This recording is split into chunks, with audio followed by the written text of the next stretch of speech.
What's up magnets, welcome back to another gaming comparison between two of the main smartphones I'm using right now. So here we got my daily driver for the last 6 months, the Huawei P9 Plus. And right over here we have the Mate 9, which has been released a couple of days ago. So I'm pretty excited how it will compete against my daily driver. Alright, so we have the Kirin 955 processor in the P9 Plus, which is already very good, but the GPU was not so decent, so for high-end games. But in the Mate 9 we now have the Kirin 960 processor, which is based on a Cortex A73 CPU and a Mali G71 GPU. This together with 4GB of RAM boosts up the CPU performance by 18% and the gaming performance by up to 180%. So I'm pretty excited how they will compete against each other. And also we have the new Vulkan API, which is 30 to 40% faster than OpenGL, so in Android 7 right over here on the Huawei Mate 9. And this is going to be a comparison with the top 5 games I play the most, and they also have pretty good graphics, so check them out. Links are down below in the description. And now I would say let's go and let's see how they perform.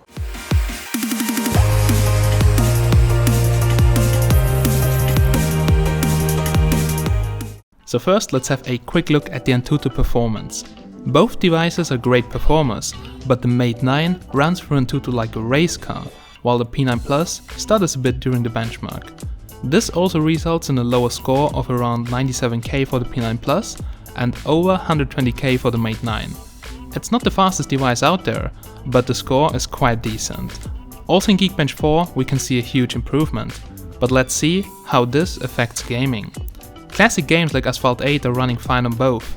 For sure Asphalt 8 is already kinda old, but I think still a lot of people play it. The Mate 9 and as well the P9 Plus are both capable of playing it on the highest graphics in 1080p. The new Asphalt Extreme has much better graphics, but it's bugged on the Mate 9, so you can just see the wheels but there is no car. But the performance seems way better than on my P9 Plus, so let's wait for an update which fixes the issue.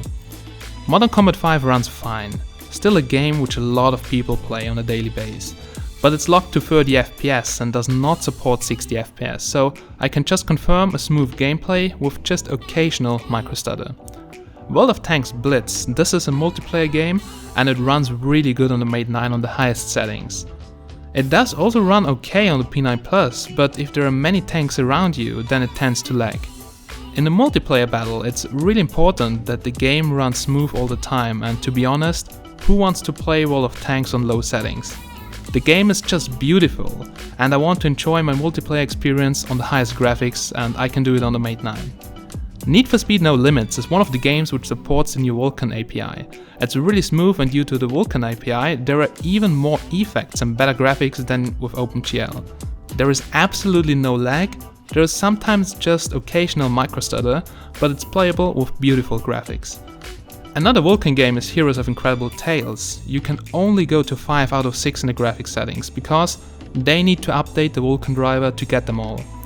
Probably with the next OTA coming soon. This is one of my favorite games. I was a big Diablo 2 and 3 fan and I absolutely love dungeon crawlers. This game has many effects and stunning graphics, and it runs really smooth on the Mate 9. Also on the P9 Plus, but depending on the mobs I noticed some lags from time to time. But on the Mate 9 so far, even with the better driver, it runs really good.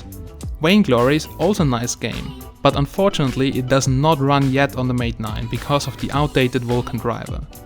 Last but not least, Olympus Rising. Runs very good on both devices as well, but to be honest, I think this game is really boring. It's always the same, and I just mentioned it because it also supports Vulkan. All in all, huge performance gain. Even though the Mate 9 was not the first Vulkan smartphone, I hope that all in the future will implement it as soon as possible. So thanks for watching guys. If you have any questions, post them down below in the description, and please like this video to help us growing. Also subscribe so you don't miss our videos coming on Monday, Wednesday and Friday. I'm Steven from TechMagnet, and this was our gaming test with the Mate 9. Thanks for watching.